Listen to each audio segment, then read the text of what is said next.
Do you know, a pair of them, they won't wait for me. They won't wait. Dexter's with them as well, so he's just as bad.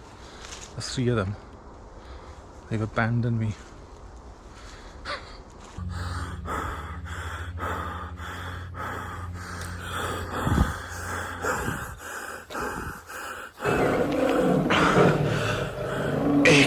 During the meanwhilest... No.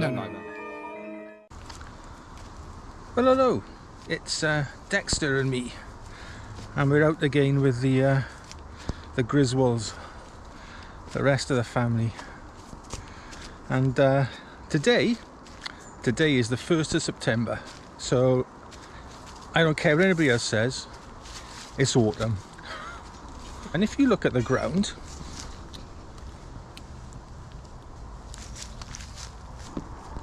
it is already starting to get littered with golden coloured leaves.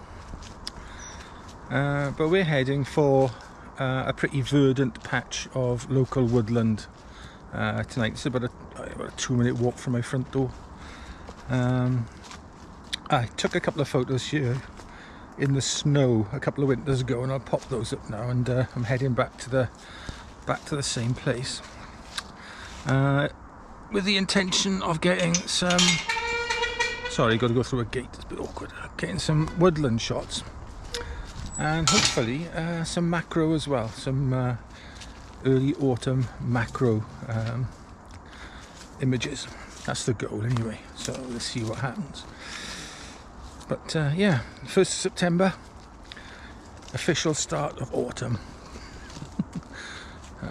You know, don't worry about the fact I got shorts on. It's not that warm. It's still quite warm actually.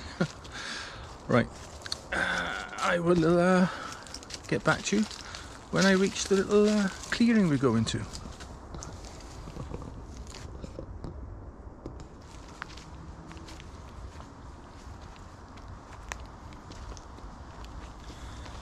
All this is on my doorstep. Very, very lucky. Very lucky to have this year. And then hopefully, if we do get a bit of rain and a bit of damp weather, before it gets too cold, we'll have some lovely mushrooms down here to come and photograph. There are a couple growing just out of the path, but they're quite ugly ones. They're not the nicest things to photograph. But yeah. Oh, Bethan's just called me. I think she spotted a macro composition. Let's go and see what we got. Yeah, Bethan just called me and she spotted this little scene here. It looks like a rock or an old slab, perhaps even an old patio slab or something. But there's moss growing on it, and then, well, I'll show you now. There's all sorts of detritus on it. We got some, I don't know, moving in too much. There's some holly leaves which are starting to decay, and when holly leaves decay, they leave this sort of lovely pattern to them. There's two of them. There's some acorns and the moss. I'll try and move stuff. I don't normally like doing this, but I'm going to try and move things without disturbing the scene too much. It's a bit messy otherwise, and I could clone things out afterwards, but that's not the point, is it? Let's move this stick. I think that stick is helping.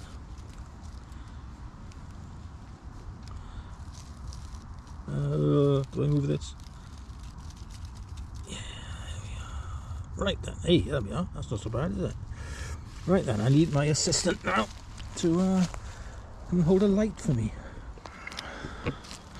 Well, I set up a composition looking straight down onto the scene, but I'm probably going to have to focus that because it's quite a deep composition. So I've got Daxi, don't go anywhere near there, please, baby, and destroy that now.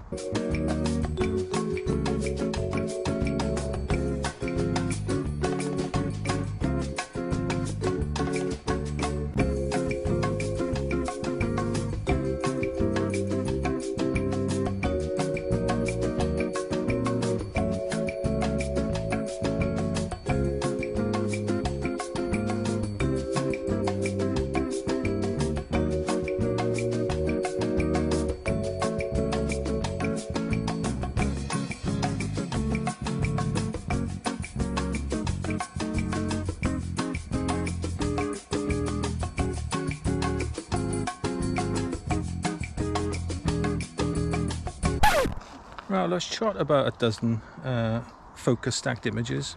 Hopefully that'll be enough. And we'll get back home and we'll stack them. I'm going to go down to the little wooded area now and take a couple of shots.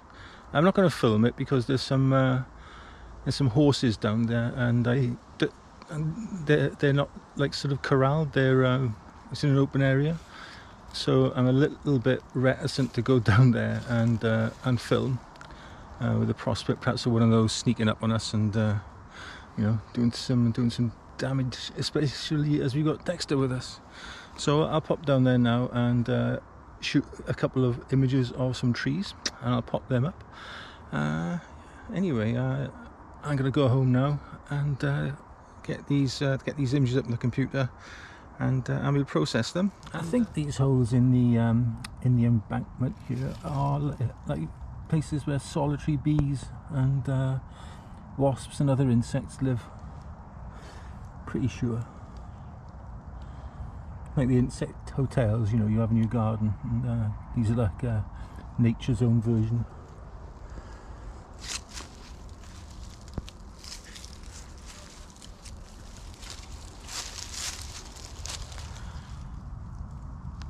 And that's a much bigger hole.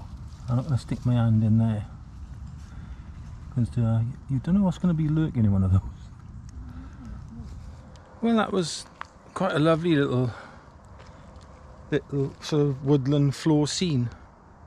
It's still there now. I wonder if it'll still be there tomorrow.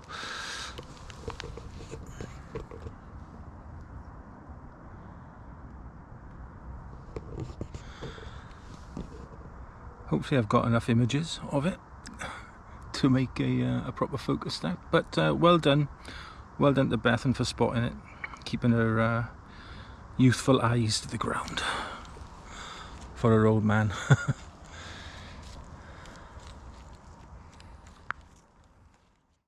Oh, right, testing. Some new microphone kit. I've still got my Rode wireless thingy, but I bought a dual microphone setup by Synco. So testing that out today. So if there's any improvement or degradation in sound quality, please let me know. Anyway, we are back from last night's or yesterday evening's little trip down to our local patch of woodland, and I gotta be honest, I really enjoyed it down there. It's such a peaceful place to go. We saw one other person, the guy who cuts our grass. Actually, he was walking his dog. That's the only other person we saw in like an hour.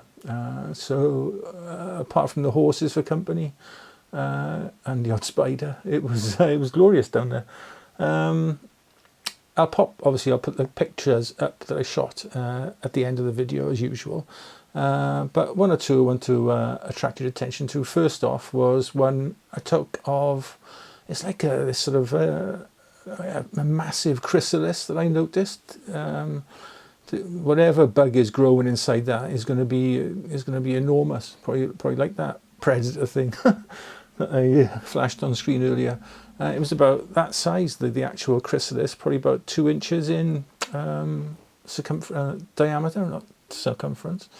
And you could see like the black thing inside it. So whenever that hatches out, it's either going to be a lovely meal for something, or it's going to be in everything in its path. And obviously then the focus stacked image that we took of that lovely forest floor scene. What do you think about, tidying scenes like that up? I don't normally do it, but it was quite messy, and I wanted to be able to concentrate on like the decaying leaves. So I moved a few distractions, shall we say, out of the way. But what's your take on that? Is that destroying the scene? Is it, not quite as it found it? I could have cloned them out afterwards, I guess, in Photoshop, but that's not the point for me. I want to get it right in camera, but I don't want to be like, if it had been like a creature's habitat, there's no way I would have disturbed it. But it was only like rotting vegetation. So there was that image. What was the other one? Any other one that's of note? Probably not. to be honest. No, I managed to catch a bee in flight. Always satisfying when you get one of those in sharp focus. Although my shutter speed wasn't fast enough to freeze the little blighter's wing movements. There we are. Anyway, I'll pop the images up now, as usual, for you to have a look at, set to a little bit of music, and it's a bit of wishful thinking, this music. We need rain desperately. I'm recording this on the 2nd of September, so hopefully by the time this goes out in about, I don't know what, 5-6 weeks time, we will have had a deluge, but we've probably had the driest spell of weather, certainly in my living memory. I can't ever remember it being this dry for so long. I don't think we've had any proper rain since May, maybe beginning of May, perhaps. You know, we've had the odd little bit, but nothing much. And we drove past a couple of the local reservoirs a week or so ago. I know they're empty, you know. So, but there we are. That seems to be the way of the world at the moment, doesn't it? Everything's gone up in price, and everything's becoming more and more scarce, even our natural resources. Right, as usual then, stay safe, stay well, look after yourselves, your loved ones, your pets, and, you know, look after your water if you've got any. Look after your rain, please rain. Yeah, so be nice to yourself, be nice to each other, and be nice to your environment. And Dexter and I will see you, if not on Tuesday, then next Saturday. All the very best. Bye-bye. Over my head, fire fills me hard and red, raging like a blood red sun. I feel my D700 burning, and I just can't wait to give a helping hand to fate to change this crazy world around. First we gotta cool down. Take me dancing naked in the rain, feel it washing over me. Oh, join me dancing naked in the rain, cover me in ecstasy.